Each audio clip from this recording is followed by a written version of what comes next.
Good day mga kapitbahay, another bank foreclosed property, another day. Kung hanap mo naman ay bahay na malapit lang sa bukana ng Lancaster, Zone 1 lang, Somerset 1, SS1, ito po sa harapan ko, single attached, Haven model.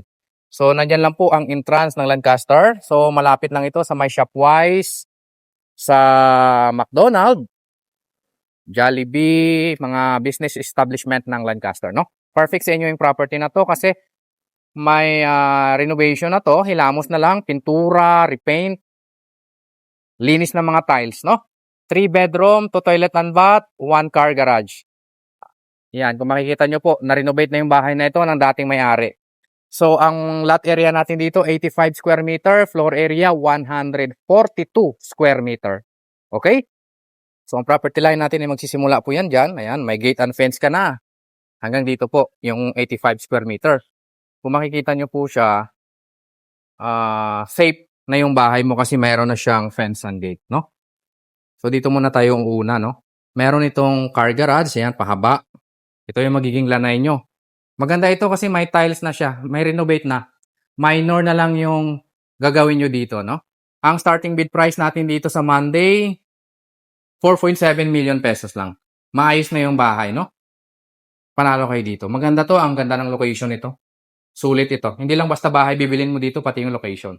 Okay? Unahin lang natin dito sa likod ng garahe. Meron siyang ginawang office. Yan o. May ginawa siyang office. Diba?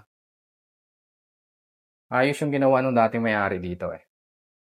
Tsaka dito yung hagdan, papunta yun doon sa balcony. Yan, ginawa niya. Itong gate na to, yan, palabas yan dyan sa linear park. Okay? Pasukin na natin yung unit. Dito na lang tayo dadaan. So, ito yung likod na part. Yan, may bar counter na siya. Naka-tiles na lahat. Maganda yung bahay na to, pintura lang talaga siya. Kung makikita nyo yung tiles natin, ayan oh. Makikita nyo yung tiles. Intact yung tiles, ang ganda eh.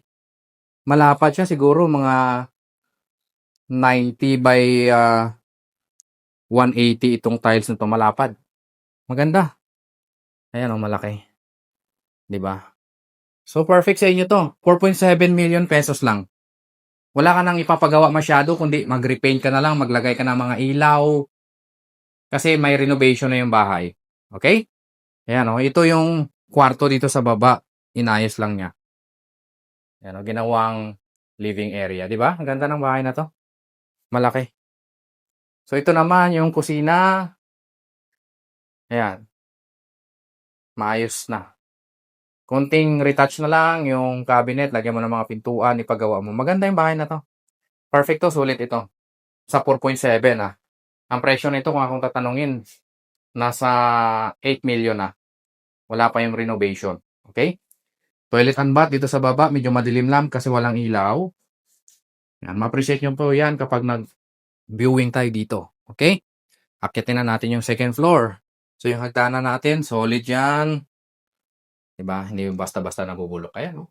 Hindi ka na kailangan lagi magpintura dito, maglinis-linis ka na lang kasi tiles yung pader ng bahay. Marami na yung na-upgrade sa bahay na to. Malaki na yung nagastos ng dating may-ari dito. Pagdating natin dito sa second floor, fully tiled na rin. Maganda yung mga tiles niya. Maganda siya. Intact lahat. Walang sira. Ang problema lang dito, linis ka. Okay? So bedroom number 1. Ayan o, naka-tiles din. Ginawa niya ito ng loop style. So, kung gusto ng anak mo dito, ayun lang, may sira lang yung kisame, pero minor na lang na repair yan. May mga cabinet na rin, pintuan na lang yung kulang. Pwedeng office dito. Yan, pwede. Pwede. Tapos sa taas yung higaan mo.